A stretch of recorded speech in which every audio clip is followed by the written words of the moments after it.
Congress party బలపడాల్సిన అవసరం ఉందని అభిప్రాయపడ్డారు ఏపీసీసీ చీఫ్ షర్మిలారెడ్డి. హస్తం పార్టీ దేశానికి స్వాతంత్ర్యం తెచ్చిన పార్టీ అన్న ఆమె పార్టీ దేశానికి ఎంతో అవసరమని వ్యాఖ్యానించారు. మైనార్టీల మనోభావాలు బీజేపీ దెబ్బతీసిందన్న షర్మిల వక్ఫ్ బిల్లును దౌర్జన్యంగా ఆమోదించారంటూ కీలక వ్యాఖ్యలు చేశారు. కమలం పార్టీ మత రాజకీయాలు చేస్తోందన్నారు. ఆ పార్టీకి తెలిసిందల్లా విభజించు పాలించు అనే నినాదమని పేర్కొన్నారు. దేశంలో అన్ని వ్యవస్థలను బీజేపీ సొంత అవసరాలకి వాడుకుంటుందని, చివరికి ఎన్నికల సంఘాన్ని సైతం నడిపిస్తోందని విమర్శించారు షర్మిలారెడ్డి.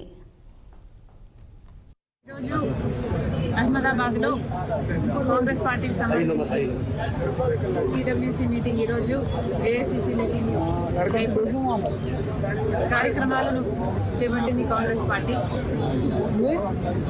కాంగ్రెస్ పార్టీ మన దేశంలో బలపడాల్సిన అవసరం ఉంది. మొన్న చూసాం బీజేపీ పార్టీ ఎలా వక్ఫ్ అమెండ్మెంట్ బిల్లు దౌర్జన్యంగా ఎంతో మంది మైనారిటీలకు అన్యాయం చేస్తూ ఎలా దాన్ని పాస్ చేశారు. బీజేపీకి తెలిసిందల్లా విభజించు పాలించు, మతం పేరుతో కులం పేరుతో విభజించాలి, వారి మధ్య చిచ్చు పెట్టాలి. ఆ చిచ్చులో వీళ్ళు మంట కాదు, మంటలు వీళ్ళు చలికాచుకోవాలి. ఇదే బీజేపీ చేసిన రాజకీయం. ఇప్పుడే కాదు, ఇదే కాదు,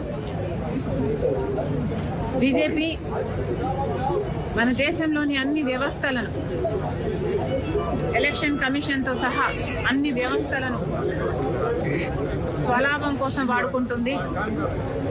అదానీ లాంటి వాళ్లకు మేలు చేయడానికి దేశ సంపదని దోచిపెడుతుంది. ఈ పరిస్థితులన్నీ మారాలి అంటే కాంగ్రెస్ పార్టీ అధికారంలోకి రావాలి. కాంగ్రెస్ పార్టీ ఎంతో చరిత్ర ఉన్న పార్టీ, దేశానికి స్వతంత్రం తెచ్చిన పార్టీ, స్వతంత్ర భారతదేశానికి పునాదులు వేసిన పార్టీ. తర్వాత కూడా ఎన్నో పాలసీల ద్వారా, పథకాల ద్వారా దేశ అభివృద్ధి కోసం, దేశ ప్రజల సంక్షేమం కోసం